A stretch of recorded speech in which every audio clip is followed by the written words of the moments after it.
Ani kinawaya gigda andek and indigo chechake dodem migamantis gamaken even jabai. Kokajag na shimbangicha. Next Wednesday, June 21st, National Aboriginal Day, our Sagma Anishinaabe community will be feasting and honoring our leaders that attended the treaty meetings in Bawating in 1850. Chief Namasan, Chief Nakwigabo, Principalman Ani Gagan, and Principalman Benase. These leaders negotiated and entered into a treaty for us to be able to get a share of the resource development from the treaty lands and resources. Today, our current Robinson Huron leadership, together with federal and provincial government ministers, are able to announce that an agreement in principle has been reached to settle our claim in the amount of $10 billion. In 2012, the 21 First Nation communities of the Robinson Huron Treaty came together to hold the Government of Canada and Ontario accountable to the treaty through the courts. We never wanted to use the courts to enforce our treaty rights. However, we did so because it was and is necessary, and we have made tremendous progress thanks to our legal warriors that got results from the courts. Reconciliation is only possible when Canadian governments honor our nation-to-nation relationship. Since 1874, Canada and Ontario have failed to do so.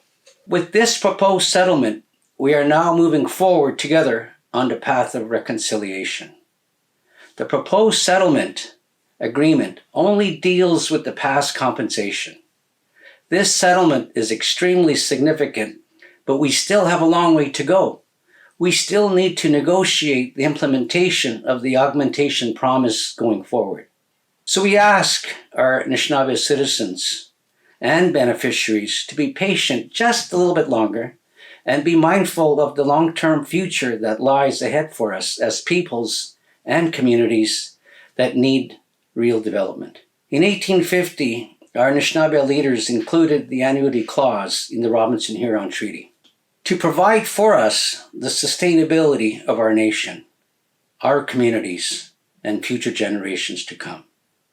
Over the last 170 years, our communities have faced many challenges.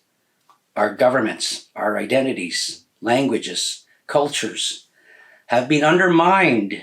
Community health care, education has suffered, and our economies have been crushed through the impact of ongoing legacy of colonialism. The proposed settlement we are announcing today is an opportunity for our communities to grow, prosper, and provide a sustainable future for our children. Under this settlement agreement, each of the 21 First Nations will get a share of the proceeds from the past compensation that I announced earlier in the amount of $10 billion. That should have been paid to our ancestors over the last 170 years. The collective nature of the annuity requires portions to be set aside for community development and to ensure a bright future for the generations to come.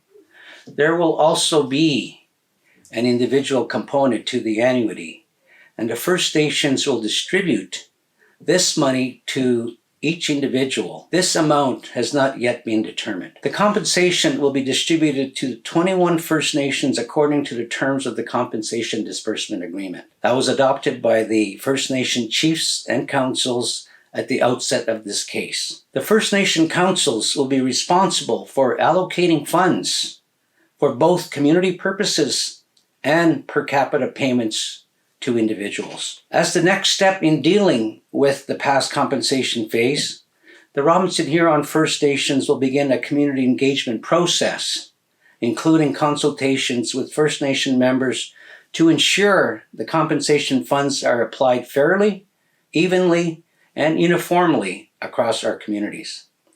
These sessions will be led by the Honorable Harry S. Laforme as the Office of the Mizinue for the Robinson Huron Treaty First Nations. Based on the information sessions, the Mizinue will prepare a report and recommendations for the Robinson Huron chiefs and trustees within the next 6 to 8 months. The governments of Canada and Ontario will also need to complete their own internal review processes to seek approval to sign the proposed settlement agreement. There is still much work for us to do together.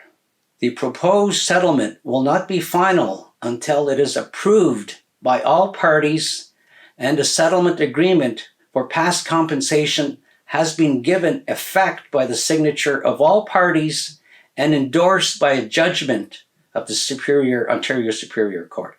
Before the negotiations began, Canada, Ontario, and the Robinson-Huron Treaty Territory leadership signed the negotiations protocol agreement. This agreement requires all discussions at the negotiations table be kept confidential. This confidentiality allows the parties to speak frankly to one another at the negotiations table and has made this proposed settlement possible.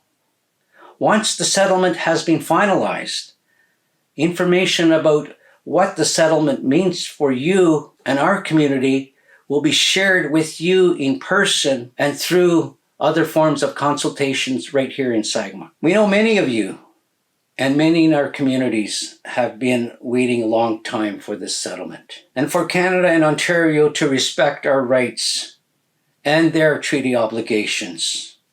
And we will share information as soon as it becomes possible to do so. We will also begin taking steps towards negotiating a framework for the implementation of the augmentation promise going forward. Chimigwech, apchagobatinit wadbadami, migwech, bamapi.